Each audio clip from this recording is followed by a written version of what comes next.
Let's take a look at the bowling lineups, the most important players of this series between England and India, and should Shubman Gill open the batting for India in the future? That's on Ask Hoggy on Hogg's Vlog.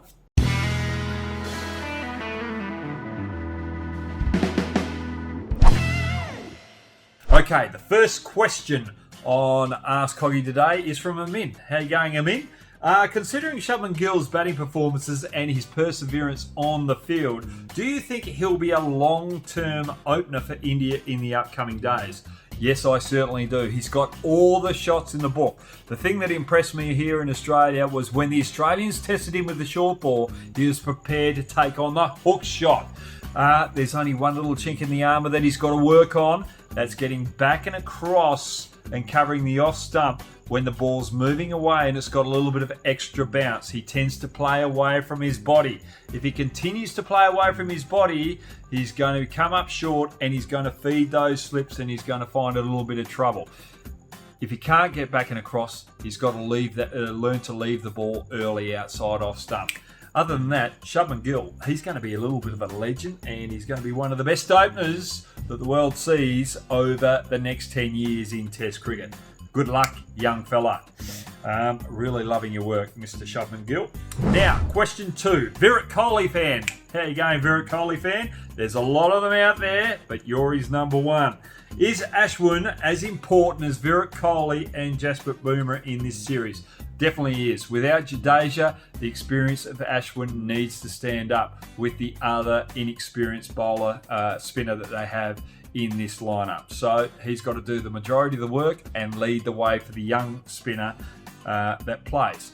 The other thing is England like to counterpunch spinners by playing the sweep shot. Ashwin has got the extra height, which creates the extra bounce, and that could cause a problem for England when they do try and attempt to play the sweep shot against him. So it's going to be a good contest between quality batters and a quality spinner. Now, question 3. This is from Granth Kataruka. How you going, Granth? Hope all is well with you. What would your ideal bowling combination be for the first test in Chennai, keeping the conditions in mind? Right, for India, I'll have Bumrah, Ishant Sharma and Siraj.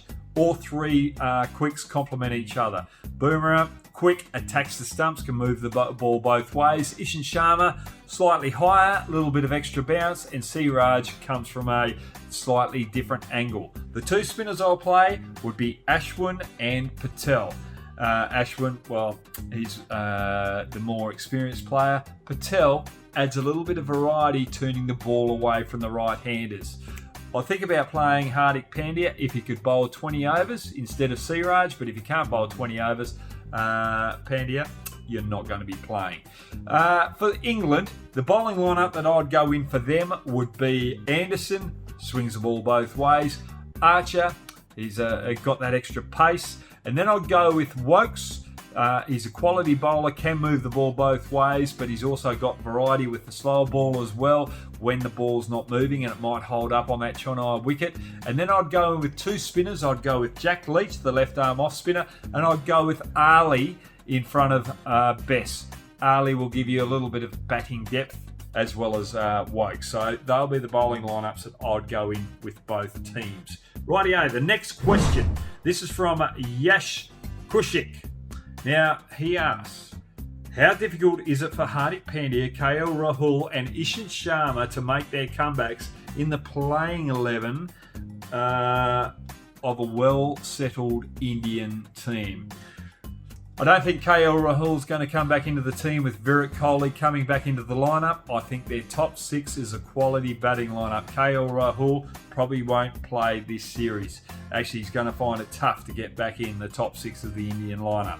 Hardik Pandya, if he can't bowl 20 overs in a game, he's not going to be in there as a frontline batter, so it's going to be difficult for him to get in this lineup. And Ishant Sharma, he's just a walk-in. Experienced bowler, and he adds that extra height and bounce. You can't leave that experience out unless he's unfit. So for me, two are going to find it hard, one's going to find it very easy. Right, next question is from Rowan Yeoli. Now, Rowan asks, who is the player to watch out for in this series? Right, for India, it's Pant. Just love the way that he can change the momentum of the game with the bat. He did it in Australia. He was sensational. He was phenomenal in the last Test match where he won the game with his own bat under pressure. The thing I'm looking out for with Pant, can he continue the momentum of these good performances in India on Indian soil? And I'm just going to turn on the TV every time he comes out to bat. He is an excitement machine. Now for England, Jack Leach, left arm off spinner. He turns the ball away from the right-handers. Yes, he can beat the outside edge of those Indian right-handed batsmen. But has he got the weapon to bowl the straighter one to beat the inside edge and create the LBW and bowled opportunities? If he's got that up his armoury, he's going to be a headache for the Indian batsman. He is one of the most important cogs for India to have a chance of winning this series. So they're the two players I'm looking out for, Rowan. Rightio. Learn with passion. I like this little handle. What should India's strategy be against Anderson? Very good question. We know that Anderson likes to swing the ball both ways. So the opening batters have got to try and bat outside their crease, trying to negate the swing that Anderson creates. But if they're not comfortable doing that, well, bat in your crease and look for the in-swinger, defend the in-swinger. If it swings away, don't chase it. Both Indian openers in Gill and Sharma have a tendency to play away from the body, like to drive through the covers. Anderson will be looking for that. They can't afford Anderson to get early wickets. They've got to wear him down because he's getting a little bit long on the tooth. Now, for those Indians that don't understand that little Australian language or twang, that means he's getting a little old. Plus, he's been in lockdown for a couple of days. He's only had 3 days preparation before the Test match. You've got to try and exploit that and put him under pressure early if he's not quite on his game in those first couple of sessions. Don't let him get into rhythm. So that's how I'd play Anderson. Okay, the last question. This is from Rahul Sadavati. Now, this is a very good question. It sounds like you're an up-and-coming, promising player that wants to make it at first-class level. What sort of diet do players follow when playing different formats of the game? Everyone's different, but most players have a healthy diet. Firstly, fluids are most important. You've got to make sure you keep your water intake up so that you don't get dehydrated. If you get dehydrated, your performances fall off very quickly. A couple of days out, for me, I look to eat as healthy as I possibly can. And when I've got a couple of days off, away from the game, that's when I have a few cheat days where I do have a few extra sweets and allow myself to enjoy the food a little bit more.